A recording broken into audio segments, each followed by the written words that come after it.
Woohoo! Hello, welcome to Airing It Out. I'm Josh. And I'm Jonas. This is Jerry. He's not going to be saying anything because he's having a nap at the moment. So we're going to keep it nice and quiet. Welcome to our Viking special. Yeah. Where we're going to start by not talking about anything to do with Vikings. We're going to start by saying comment, like, share, subscribe. And click the bell icon. That's the one. Oh, you love it. There's timestamps in the video description so you can click to exactly where you want to go so you can skip all of this. Don't, obviously. But yeah, we're obviously going to start with Jonas's Wickie the Viking extravaganza. That is the first Easter egg of this video. Oh. I don't know if there are going to be any more, but that's definitely... It's not a... I pointed out, it's not an Easter egg, so... Not an Easter egg. Well, you can go back to the other we videos. all probably knew that he was in that. Honestly, I can't remember. I think I got this as a present after the films. Okay. So from someone in the film?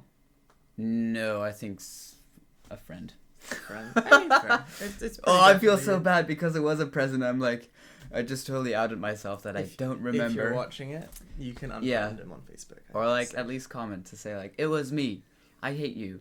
Yeah, you can ask for it back. Yeah. Yeah, that's how presents work. If you forget who they're from. Presents work.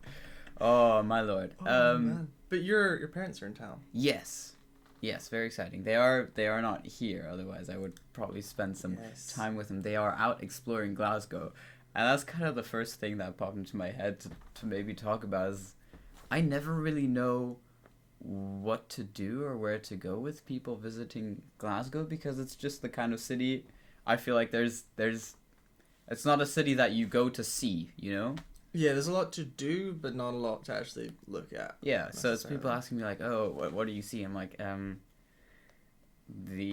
always show them the necropolis because it's like a hill with tombstones. I don't know, it's a weird one. Never been. Yeah.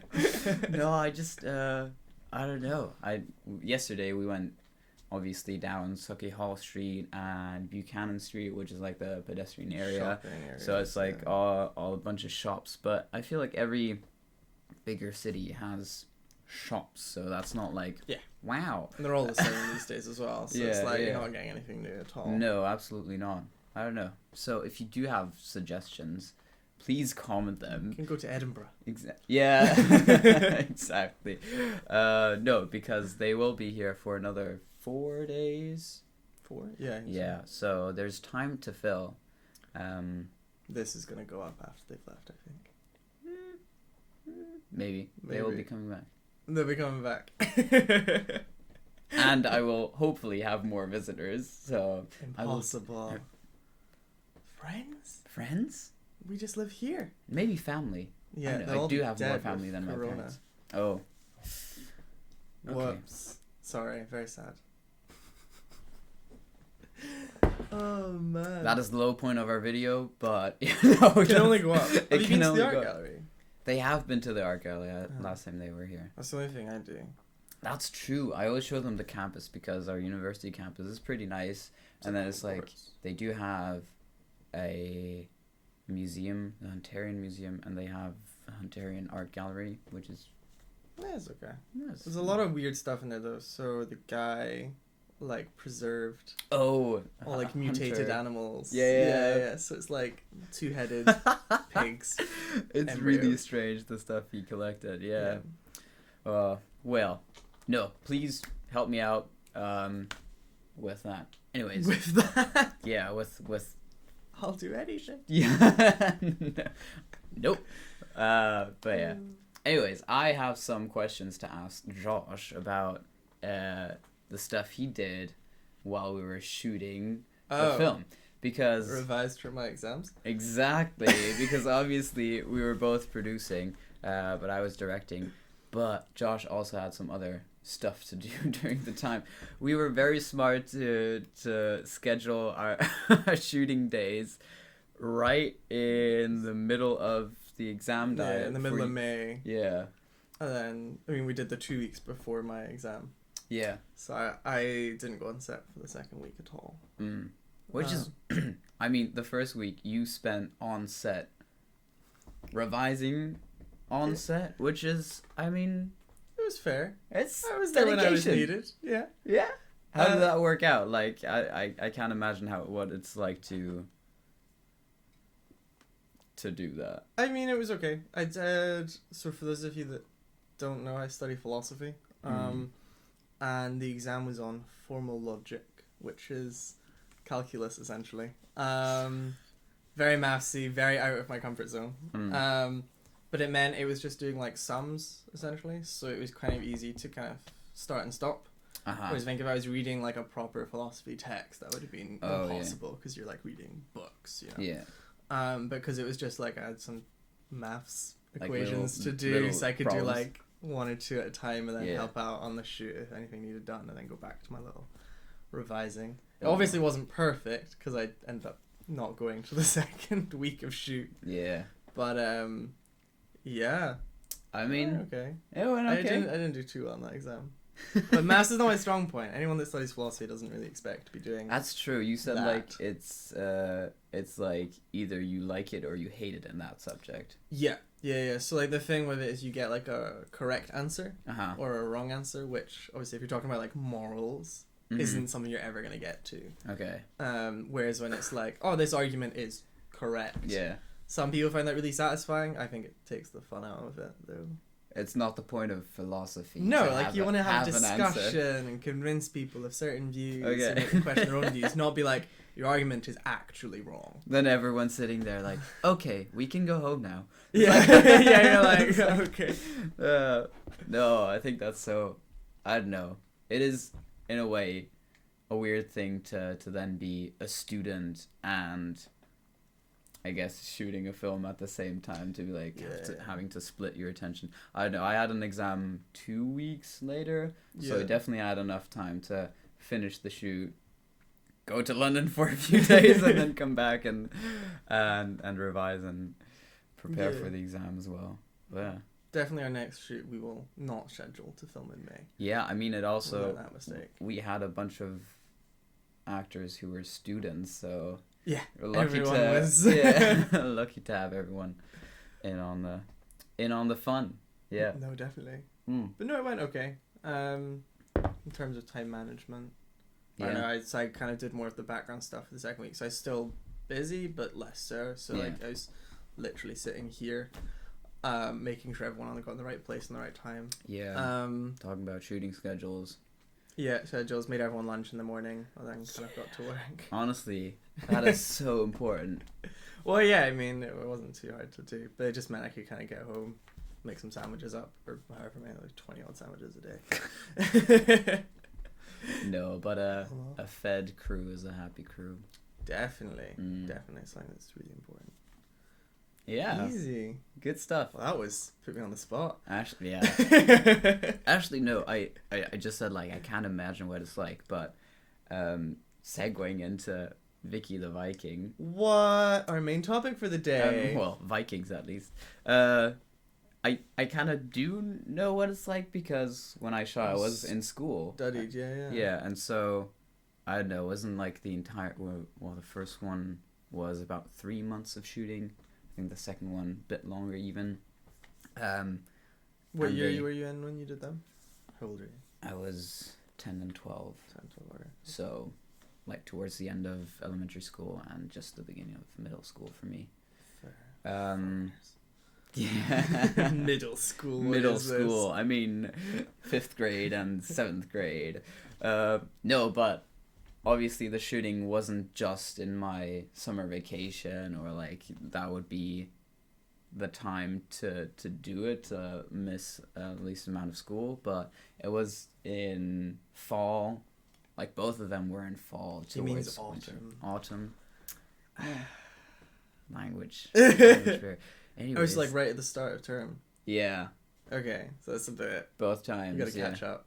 Exactly. So I basically missed an entire semester for Was each the school of the films. good though? Did they let you like catch up?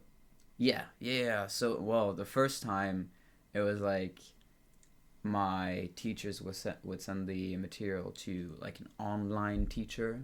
Okay. Who would then was supposed to go through stuff with me. Yeah. The issue with that was obviously I was working during the day. while he was working during the day, and when I finished and had time to do like my homework or like work on the stuff, this person was already asleep. Out of his office. So it was kind of like asking questions or like getting finding a time to actually have some kind of instruction was really, really difficult. On the second shoot, we had a different deal. We had a teacher on set who would go through everything. It was amazing. Like, he taught me everything except, I think, chemistry. He was like, chemistry is something that I can't do. You're like, which is I'm out. Very fair. Like, he was like, I can do everything except chemistry. That's interesting. I would have thought like physics is harder. No offense. But maybe if if you can do maths, physics might. Yeah, then biology then is like even more. I guess it's a bit more Latin-y. I don't know. I mean, we didn't have all subjects every term, so I might not have had physics or biology. But that worked so much better. I actually that was the first year we did French, and I ended up being ahead of the rest of them just because he loved doing French with me. Fair. Do you speak French now? No. It's like, I don't think I've ever heard you speak French. It's kind of bad. I studied it for 4 years, and I did Italian in first year, and honestly, in that 1 year of Italian, I learned as much as I did in 4 years of French. I know it's a different kind of, I mean, you study differently at university. You pick the subject, so you're motivated to do it. Everyone just has a kind of different work ethic. You have more classes per week, so there is a steeper learning curve, I guess. I was gonna say, I did 8 years of French, and I think the only thing I can do now is the accent. That's brilliant. Literally, not a lick. Oh no, but that was, I don't know, it was for me quite challenging to balance the work and studying, because it meant that every break that I got, I was working for school and then going back, so I was working double shifts, and especially seeing all the other kids we'll just go and play, and I'm like, I'll just go and do some maths. It's not the best, but those are the kind of things that I have to, or had to, and still have to realize for myself when I might want to take on some acting projects, is that I have to be on top of my game for all the academic stuff, so I can allow myself to take time off. There's definitely, if any of you guys are at uni, definitely something to consider, or just life in general. Like last year of uni, I was 5 days a week at uni, but then worked every Saturday, Sunday for a full year without taking any days off. Yeah. Honestly, you get a little bit of time, but then in our exam time where you get a break, you're studying, and then we also made the film. So it was just, I was chock-a-block, and I did continue the job for summer, and then just was like, nah, I'm out. No, it's so tiring. You need to give yourself for sure. Space out. I think it's incredible how many students actually work in their free time. No, definitely. I think it's good if you get like a late night coffee job, or one or 2 days a week. Yeah. But I think weekends are a bit much. It's the only day you get off. Yeah. Oh, that's true. But yeah, we were asked about Vicky. Yes. Sadly, the question was so. It was talk about Vicky, and vague. I feel like that's just too broad of a question. I don't know where to start or what to. I mean, how did you get the job? How did I get the job? At that time that the audition started, I was already with my agency, so I already had an agent, which makes getting auditions so much easier because you don't actually have to go and look for them. Yeah, that's what the agent does, and they are more likely to find something because they are actually going to be approached by casting directors or producers or directors, so they will know about auditions happening, and then they will contact me, and that's kind of what happened with Vicky. Nice. I think there were several rounds of auditions, The first one was just a recorded one, so I sent off a video, and then... Was it not your voice that got... Apparently, I mean, they're like, jokingly, there was like a round in Berlin that I actually showed up to, and then there was one in Munich where the director, Bully, that's the first time I met him. And that was really, really exciting for me because I obviously got to travel to Munich, or like I traveled to Munich, and my audition was in the afternoon, and we arrived pretty early, so we had lunch there with him, and so it was like, oh, this is crazy. Yeah, and apparently what struck him was my voice. I know there's always like, I mean, we also went through an audition process, and there's something, you always have some kind of like image, not just like in terms of visual, but you have something that you're looking for, and you might not be aware of it, but it's just like, you're like, you know, I just have the feeling that this person is the character, you know, when that matches. And often enough it sadly comes down to just some kind of type, you know, typecasting. Yeah, definitely. So is it the look? Is it, I guess in this case, it was the voice that matched his preconceived imagination of the character. Well, it's definitely something that we came across, because obviously for our film, we needed it. The girl ends up homeless. You know, if you come in like ready for a fight, you're like, well, yeah. So there was, we definitely had some that seemed to, I don't know, headstrong. Like, yeah, like they'd sort it out. They'd be fine. Exactly. You know, and you're kind of like, I don't think you'd end up in trouble if you found yourself without a home for a night. You know, that's so bad. It's like, I don't think I would empathize enough with you, because I would. Well, essentially, yeah. Or like if they're taller than the kind of homeless man, but if you're like a foot above, then you're like, there's just not the dynamic there that would be. What we're looking for. So it's just interesting how you're like, you can be a brilliant actor, but if you're not, which is such a shame, because obviously you get so many people who can act really, really well, and they're like, but I'm just not gonna buy the character. Yeah. If you do it, yeah. Well, Tom Cruise is tiny. Yeah. Somehow he's managed it. Yeah. That's my only hope. I'm like, Tom Cruise, he's also not tall. Yeah, that's why we put you in the big boy chair. Exactly. No, but unofficially, and I'm actually going to try and find the video, because there is a video that was on TV about like the kids' auditions for this film. And I'm in it because before we did the auditions with the director for the first time, he just went through a couple of questions, like for us to relax, I guess, and get used to him being there.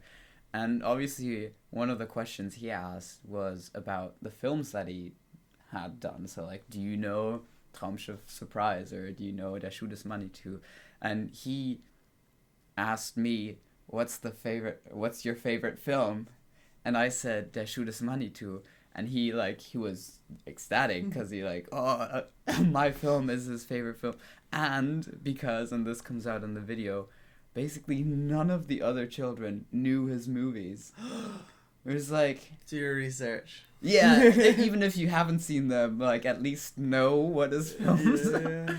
No, but apparently I was the only kid to have liked his movies, so that was definitely a big bonus. Were they big movies though that they came out, or was huge? It? Really? Yeah, they're definitely one of the most viewed, if not the most viewed, German films. Yikes. Yeah. Okay, so we know how you got that wrong. yeah, exactly. So I was just like, oh man. But it's funny going back to the height thing. Yeah. So just talking. So we watched Dark Knight last or 2 episodes ago now. Yeah. Exciting. But there's the bit in Rises where Tom Hardy kind of puts his hand on Ben Mendelsohn's shoulder. and he like towers over it. And I was watching it, I was like, I don't think Tom Hardy's that tall. Ben Mendelsohn is taller, which means filming that, I really hope they had Tom Hardy on a box. Yeah. I think that'd be hilarious. 'Cause he's not, I think he's like 174, which isn't short. No, it's not tall, whereas Ben Mendelsohn's like a good 180 odd. Wow. So it is funny that they've got him like a good like head and a half above him, and you're just like filming that must have been hilarious.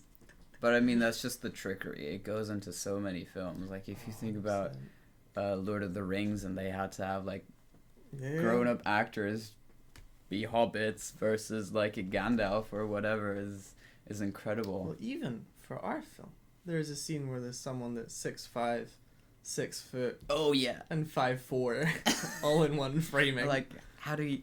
So we'll just put you back there. Yeah.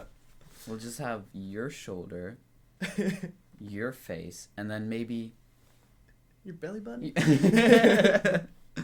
Yeah. But no, definitely, if you're kind of, especially for people that are looking at doing their own films, yeah, if you're limited for actor choice, you know, you've got to just make stuff work on a less extreme scale than Lord of the Rings. Yeah.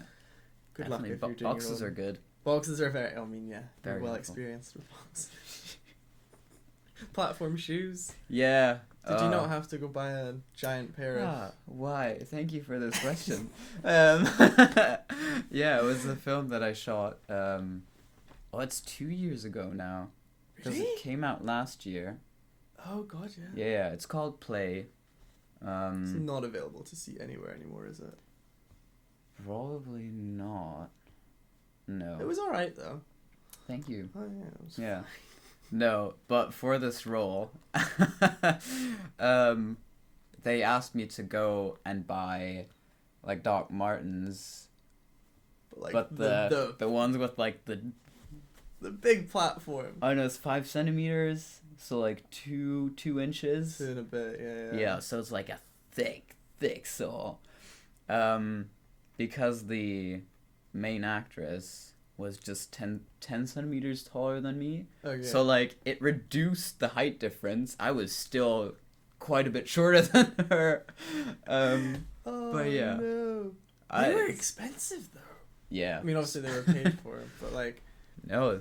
It made me look twice at people with Doc Martens. I was kind of like, really? Because they were a look. Yeah, they're definitely a look. Which is interesting because, obviously, that choice of, like, we want to adjust my height with those shoes, so we have that look, and the costume will have to somewhat be constructed around that. It's amazing how you, like, go through all the choices then that have to be made just because I'm small. It's incredible. Yeah, no, but that was a fun exercise because I did buy the shoes myself so I could, like, wear them in so they don't look new and shiny when we start shooting. So, like, for an entire week, I wore these shoes every single day, and my wardrobe just doesn't match that look, and so it was I was just completely out of place with wearing those shoes. Yeah. Oh, it's a struggle. Right. Yeah. So I thought. Yeah. With the epidemic that's going on, it's a pandemic now. That's going on. Yes. We talk about a show that I have watched through twice. Yes. Both times I have done it within 2 weeks span. So I thought it's the perfect binge show. Yes. Vikings. So, 2 weeks time, also 14 days of self-isolation. So you have the exact amount of time required to watch all of Vikings back to back. It's crap.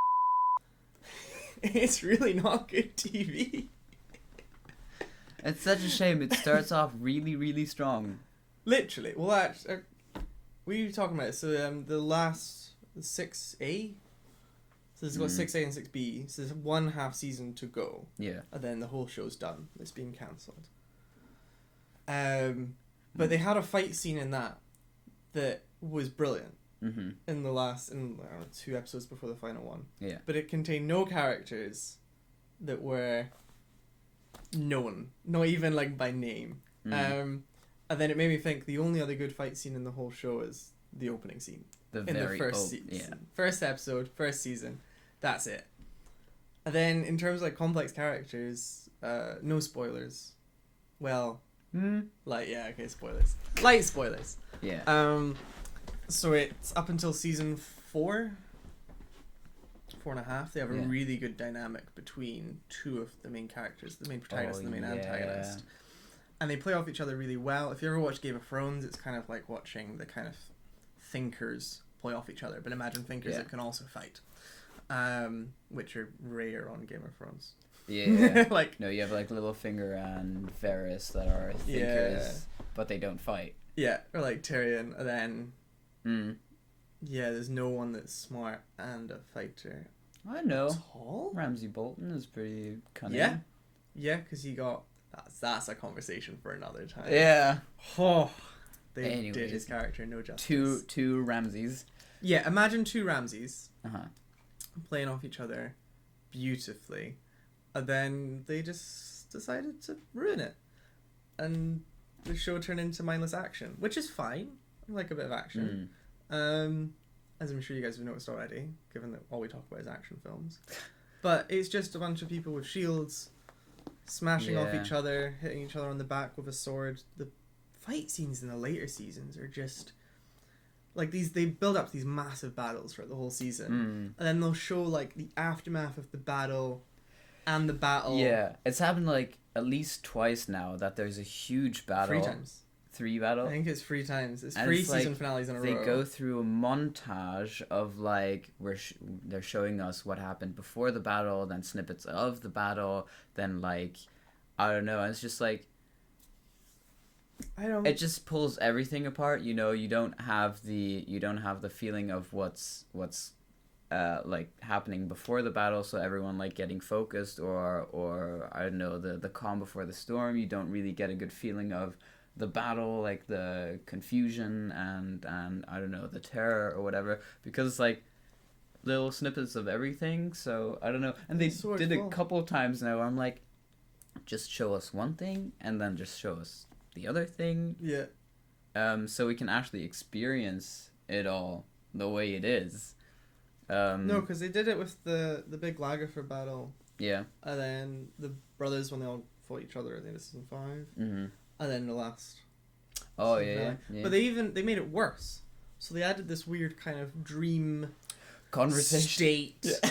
I don't know what it was, but 2 characters that were on opposite sides of the maps were just chilling on a beach, chatting away, and that's kind of in a hypothetical conversation. And I think that'd be actually kind of cool, like as a pre-battle, like it's how they're thinking or something. Yeah. But how intercutting the battle with a conversation between 2 characters that are nowhere near each other on the battle. Yeah. Until all of a sudden they are. Yeah. But they're on opposite sides of that.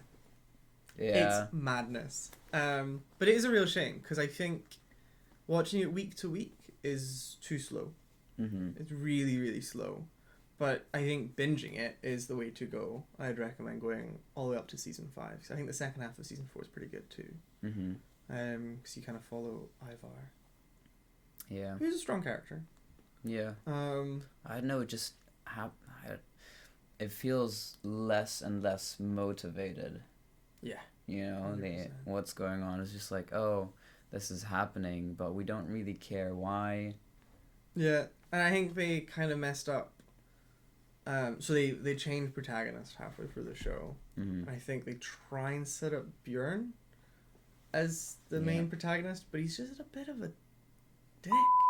Like, he's not a nice person. No, we don't actually really empathize with him, which is hard for a protagonist to then pull it off if we're not really rooting for that person. He's like, I mean, he's not even like, oh, he's just a badass, you know, but he's kind of a bit motivated-less or whatever. He's just not a nice person. He's not someone that you'd be like, oh, I'd be friends with him.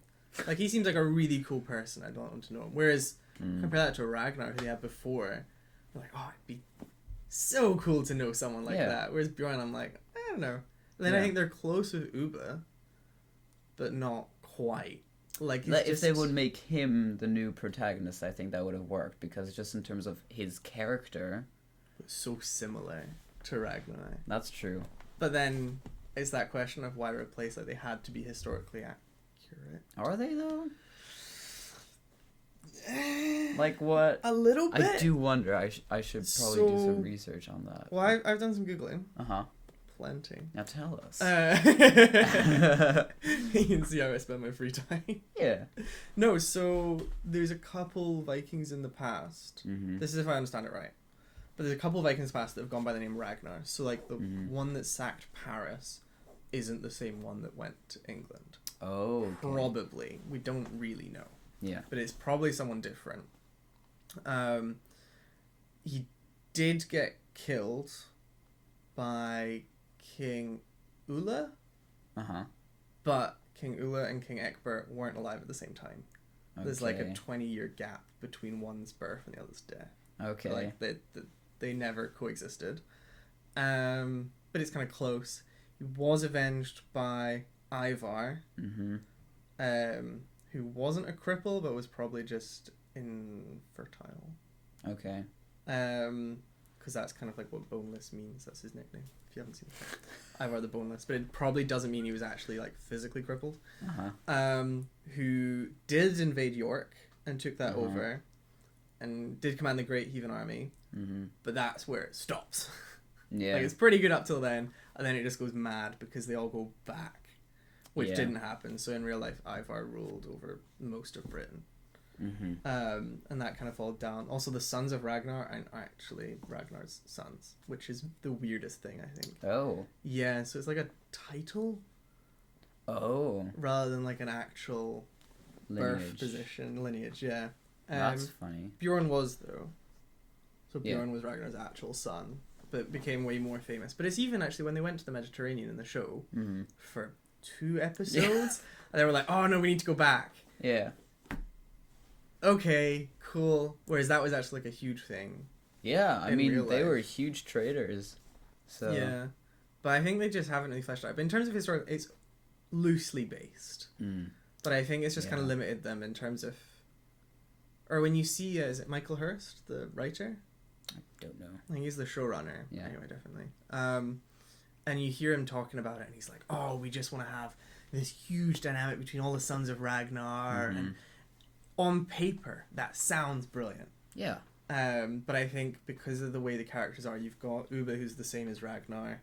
Witzerg, who's... just mental. He's absolutely... Like, he's off it. He's just...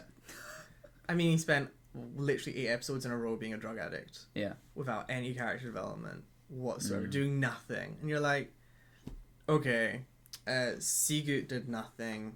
Bjorn is he just died. Which is I don't know. Especially, like, no, but, like, the way they started off, like, character of Sigurd, like, snake in the eye. And you're like, oh my god, this could be such a thing. Like, he's got, like, a weird... thing in eye. He's got a weird eye, but it's like, this is probably some kind of cool character. I don't know. Give him 5 episodes. I think it would have been dead. Fine if they had another one. Like one extra son to kill. Yeah. Like, because you won't say how, but like if they had one spare kind of throwaway. But yeah, then they're kind of left with nothing. Bjorn is useless. He's just so annoying. I think the problem with Bjorn is that we've also known him for so long. Yeah. And there's not really a whole lot of change, and so he's an annoying kid. He's an annoying adult. Yeah. It's like it's the same for too long now. Yeah. I still see him as the guy that turned himself into a cake in Hunger Games. Oh. It's the same actor, was it Josh Hutcherson? Yeah, Kato? Oh god, I don't know the name in the... Yeah, he's the he makes himself into a tree and just stands there. And he's like, no, it's not that guy. He's the bad guy from Who's the tree guy? That's Peter. I don't know. I'm really bad with actors' names, which is just a weird thing. How ironic. Yeah. I only know me. No, but he's the... Like, is he the villain? Last one to kill in Hunger Games. Okay. So he's the last one to die. I'm trying to see if I got the books. No. I couldn't even check. No. Kato from District 2. Wow. Am I right? I don't know. Teen rom-com fan over here. I have read the... I got up to the... Is there 3 books? Yeah.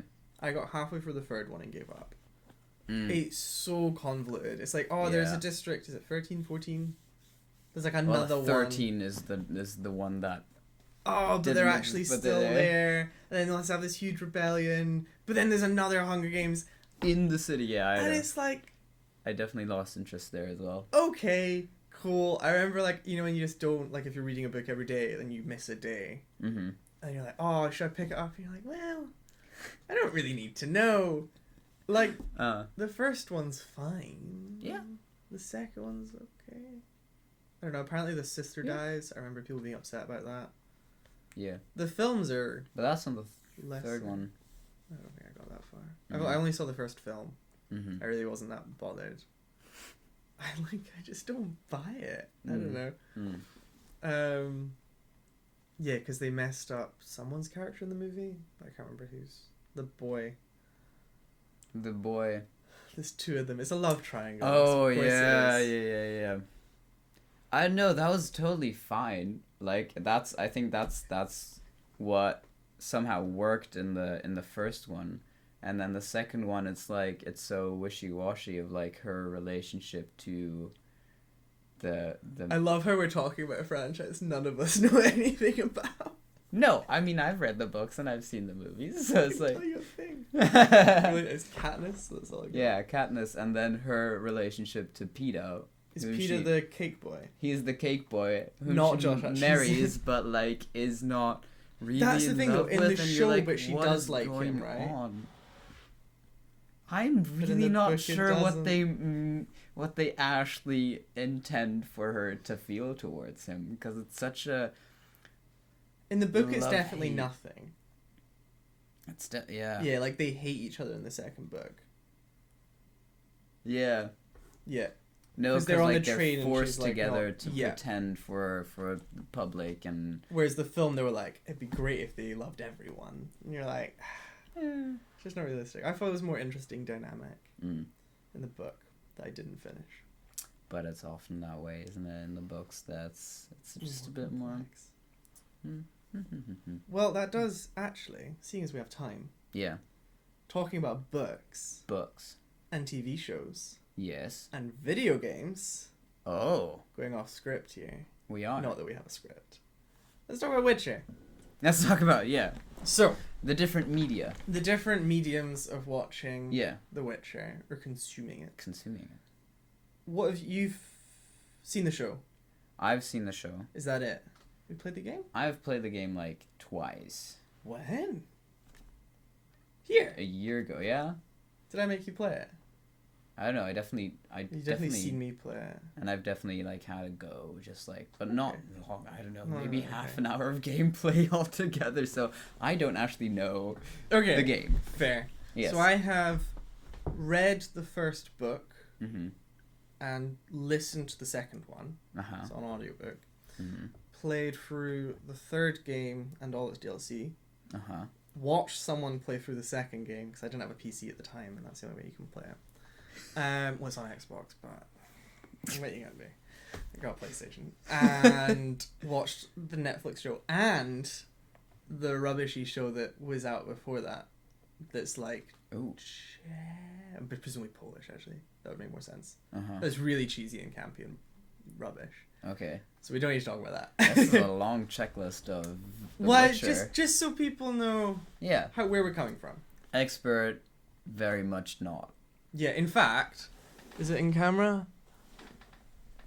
No. This map here is the Witcher map of Velen. Okay. There you go. I'm a proper fan. Proper fan. Fair enough. So, what do you think is the best medium of the game? Consuming. Okay. 100% the game. Okay. Because I know a lot of people say the books, and they did come out first. Mm-hmm. The games are set after. But the thing with the games is, I mean, they're excellently done. Mm-hmm. Especially the third one. But in the game, you have books. Like, there are in-game books written. So if you really want to go ahead and read, you can just read them in the game. There's whole bestiaries and character encyclopedias for just, like, the info. And I feel like it's the only thing that really puts you... Like, you are Geralt. the main character. Whereas I think the book you're reading about him in the TV show, he's arguably not the main character. I'd say Yennefer gets the most screen time. Yeah, it's hard to see him as the main character, yeah. I think because they've kind of built up Yennefer's backstory, which is literally a passing sentence in the books that I've read. That's anyway. True. Literally, it's just a throwaway, like, oh, I could see in her eyes that she used to be a hunchback. And from that, they were like, let's flesh this out. Yeah. Unless that's some of the books I've not read. But I'd be surprised, because that's The Last Wish is the one that the TV show's based on. No, they definitely have way more character building for her in the show. Yeah. But I think you're still, like, you know, Geralt's just kind of almost a comedic effect action star in the show. But the thing that surprised me was the books, because I was kind of like, oh, I really enjoyed the game, I'll read the books before the show comes out. And I wasn't preferred. I think the games kind of rely upon lots of decision making, lots of grey morality, and being able to make choices that Geralt would make. And the book's just absent of that. It's like, oh, you know, he's going to do this, he'll do this, he'll kill the monster. Fair. I know, because it's I mean, there are books out there that do give you, I mean, very few, I assume, but like that do give you a choice of like, oh, if you choose this, read on page whatever. But it's definitely not something a book can easily do, of like giving you a choice, where I guess the game can. Totally, yeah. And really fluidly as well. It's never like a click A, click B. It is much more, you know, you can choose to go to this place or this place to solve the problem, which I think is really good. And I think I compare it to Lord of the Rings, which I'm also a huge fan of. I've tried to read the books. It's not for me. The second book is literally split into Frodo and Sam walking and Aragorn killing stuff. It's not the best for pacing. You know? It's really slow.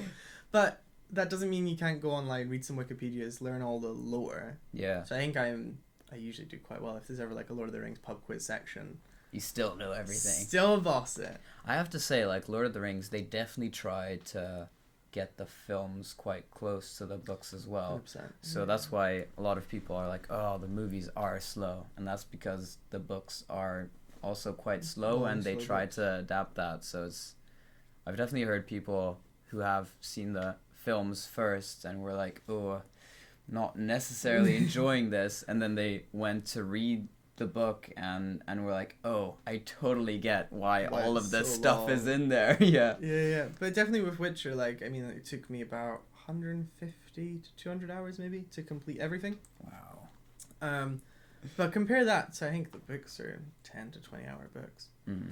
Look, there is more content there. There's, you know, hundreds of thousands of lines of dialogue written, and characters that if you ever want to, like, there's something nice because you're interacting with so many people. Yeah. You know, you can be like, oh, who's that? And you just flip to their section in a wiki in the game. Like, it's all there in universe. That's cool. In that one medium. Or, like, the bestiary is written like a bestiary would be. So it's got character descriptions from someone in world who's, like, they're the first person to find the, whatever it could be, a drowner, say. And that's cool. Then it's got, like, the different signs of how to kill them and what they're weak to. But it's not written like it's done by a game developer. It's written from the perspective of a game character, which is 100%. Yeah, that is cool. Which is nice, and it also means if you're flicking through menus, it doesn't take you out of the game at all. Yeah, so you're so immersed. I think that's why I find it so easy to pour so much time into it. Yeah.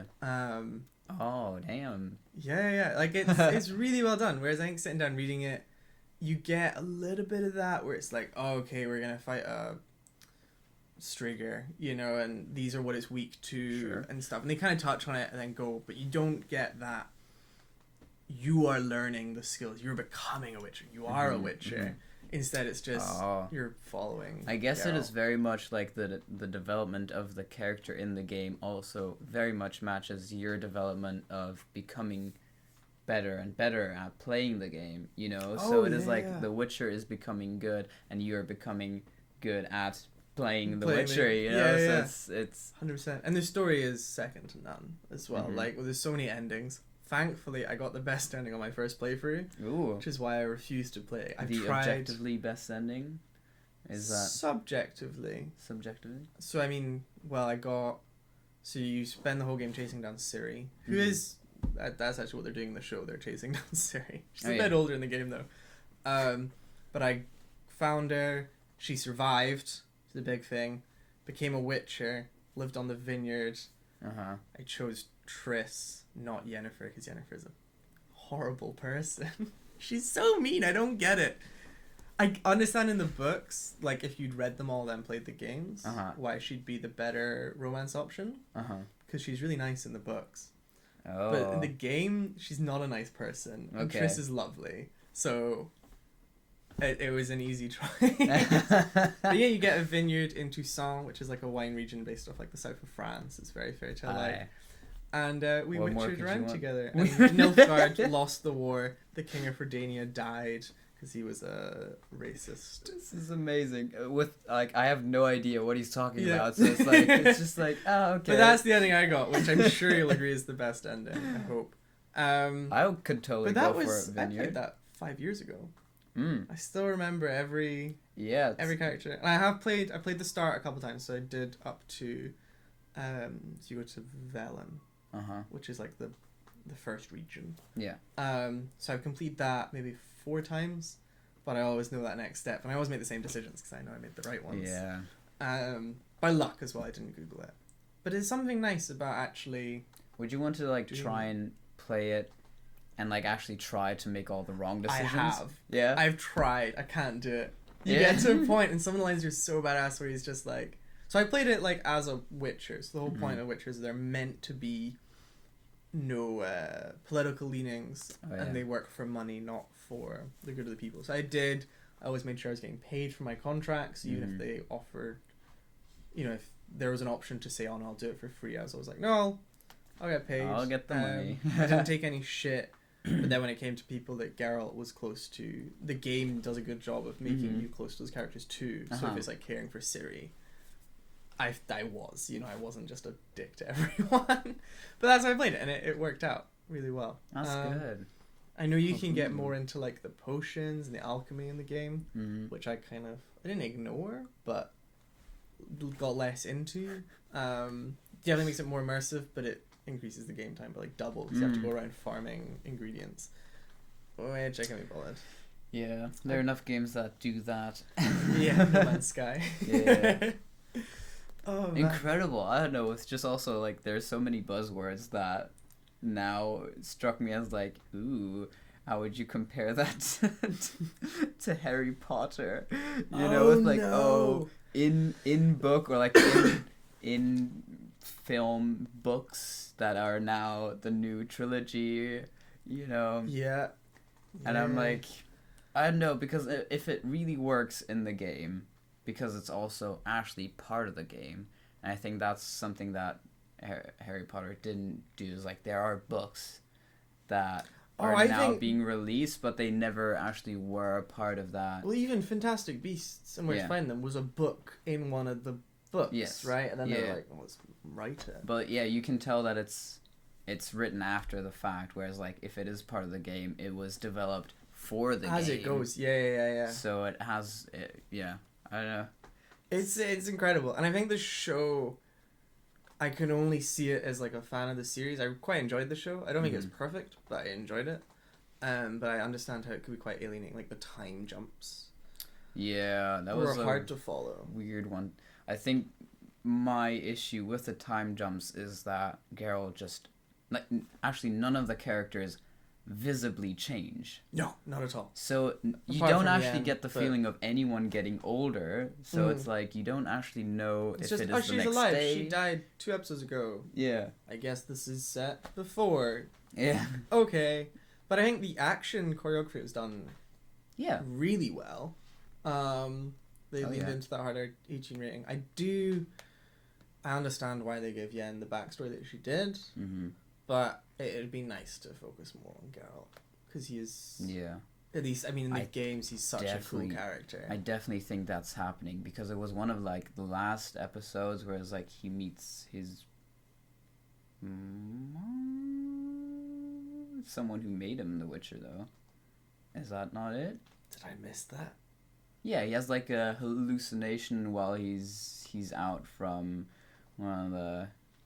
It's like right before he finds the girl. It shouldn't be his mother. Okay. Well, maybe I'm... Oh, I'm gonna have to rewatch that. No, he definitely has some like I don't know, feverish dream. Okay. He's like, why did you do it, whatever. So I was like, that's definitely someone from his past, and so I reckon they'll pick that up in a new season. Yeah, the new season's meant to be linear as well, and got the three of them together. Ah, yeah. Sorry, Tristan. No, sorry. Yen. And Geralt. So that should be good. I hope they get Jaskier back. Yeah. This toss a coin to your Witcher guy. Yeah. I miss him. He told him to piss off, and now we've got nothing. No, but we have the song. Oh, there's so many different covers that I've listened to already. The original is still the best, though. It's good. He does really well. I think there are so many like metal versions out there. They just don't need to be made. That's so nice. Well, actually, that's one thing as well. The music in the game is exceptional. Yeah? It blows the show's music out of the water. And it does just put you in... Like, so it changes depending on what you're doing or where you are.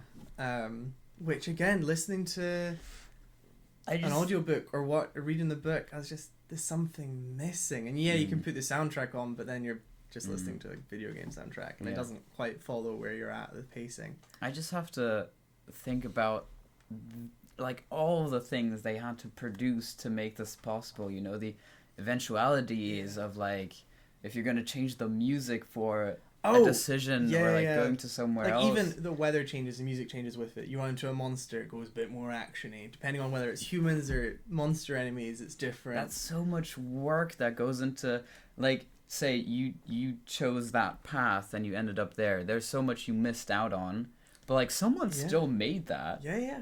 And also like to put it in perspective, they've got so instead of having like some games have like chess mini games and stuff, they had it's Gwent is the in-universe card game, but they made it. They made a whole new card game, fully fleshed out, that then after the game released, a year or two later, they released as its own standalone thing. It was so well made. And you can collect the cards, like Pokemon cards, in the world. So you can buy them or you can win them off other people and build up your Pokédex collection. Pokédex, yeah. Literally, though, that's all it is. People get carried away with that for hours, and that was actually the only thing I haven't done because I'm not a huge card game fan. So the only missions I haven't done were the Gwent missions. I did a couple, but yeah, you've got like there's wrestling tournaments in the game, there's horse racing that just takes you around the whole. Aren't there also like other games that have a similar like you have to choose whatever, and there are lines of dialogue that basically not a single player has ever heard? Presumably there must be. I mean, it would take ages to get all the endings of Witcher, for sure. I think there's about 17 different possibles, but obviously they're made up of different paths to get there. Yeah. But definitely you can't. It's not just one or the other. You'd have to play through it. It'd be really interesting as like a game producer to be able to track. Yeah, that's like no one has ever heard this line or no one has ever found this point of the map. Well, it was Bloodborne, which is a video game on PlayStation. Yeah. That came out. What do you mean, 2015? Some modders found files for a boss and then subsequently found the boss. In the game. That was only a couple months ago. That was. But imagine if you were like the designer that worked for that, and you're like, "Yeah, I made that 5 years ago."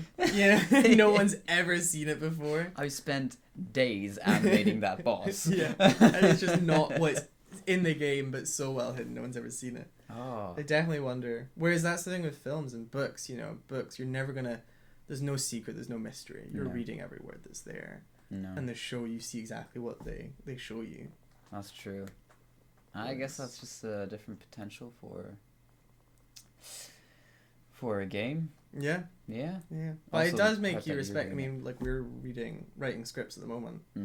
But imagine if you had to do different dialogues to prepare them. It'd take ages. Yeah.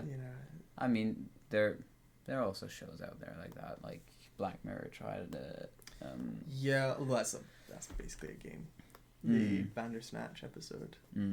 It is definitely more difficult. I mean, everything has its pros and cons, but I think books and TV, film are definitely more consumables, whereas a game is like you are active, you know. Yeah. So that's a huge difference, right there. Well, it's funny to talk about Bandersnatch. Mm-hmm. I think the problem with that, so that came out roughly the same time as Detroit Become Human, which is a really similar type of game in terms of you've got different paths to do. Yeah. But the problem with Bandersnatch is there's just wrong paths. Oh. Like, if you choose the wrong thing and it's just That's like, true. Oh, that ended, go back. Yeah. And I remember because I watched it, played it, I don't know what the right term is, but you get these choices and if you pick wrong, it's just, I'll go back. And there's definitely a couple endings, but there's nowhere near as many as it wants you to believe. Yeah. I think that's kind of annoying because you're like stuck. Whereas comparing that to like a proper video game that's designed to be like that, you can see like the trees they make where there's so many different branching endings and they all lead, like you'll always get the full free act, 20-hour experience regardless of what you choose. It's just a completely different experience. Yeah. Which I think is a little bit more...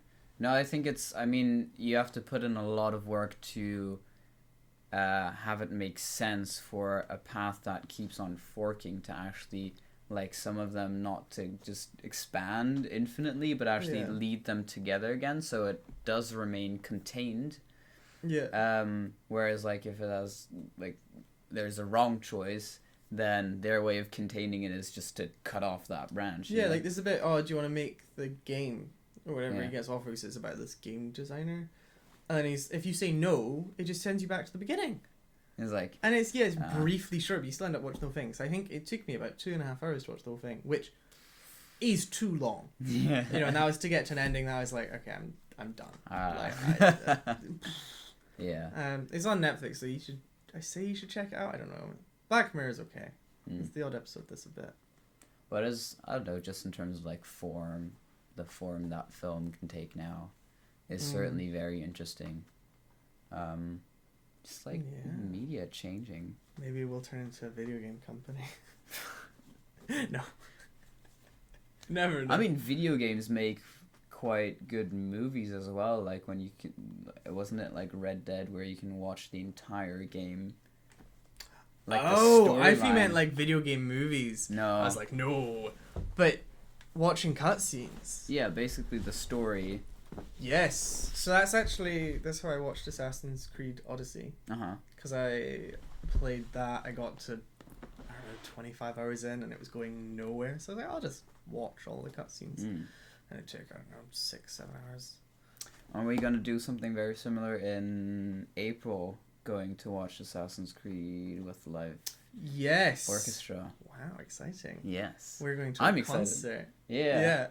No, so that's the music's performed live. Yeah. And I don't know what they've got something on a screen. Something on a screen. I don't know if it's like trailers or just I guess definitely some kind of like stuff from the games. Presumably. You'd hope so. Yeah. But no, definitely, like, in terms of, like, stories, though, like, Red Dead 2, I think, is the best story that I've experienced in a video game anyway. Mm-hmm. But, again, like, just because game takes so much time, if you had a 25-hour low season in a TV show, everyone would stop watching it. Yeah. But you can do that with a game, because people are there and they're committed for, I think, again, it took me about 120 hours to complete Red Dead 2. Mm-hmm. And people can commit the time to really develop characters, so you can there's the potential for awesome stories. Yeah, for longer stories. Yeah. Which I think if you've made it this far, you deserve our secret announcement. Yeah. Is that so? Basically, Jonas is going away to Berlin for 2 weeks. For 2 weeks. Yeah. Or probably longer because you'll be contained. Coronavirus. We don't know. So I think I'm going to play for a game on the channel while you do that, because I don't want to talk to you guys all the time because no one asks me any questions. You should ask them questions. Yeah, that's my windsurf career. Oh, there you go. There you go. Prompting. But no, so I'm going to live stream Vampire, which received okay reviews. It's meant to be quite a good story. So, I hope you enjoyed that. Yeah, and we hope that you've enjoyed this video. I think this is confirmed that we shouldn't film this early in the morning because I am starving and my brain is mush. Yeah. Oh man. But no, yeah, I hope you've enjoyed our Viking special that very much deviated. What are you gonna do? If you want to know more about Vikings, ask us questions in the comments below. Yeah. Like, share, subscribe, click the bell icon. Jerry? He's still sleeping. Cool. Anyway, see you next time, guys. Have a good one.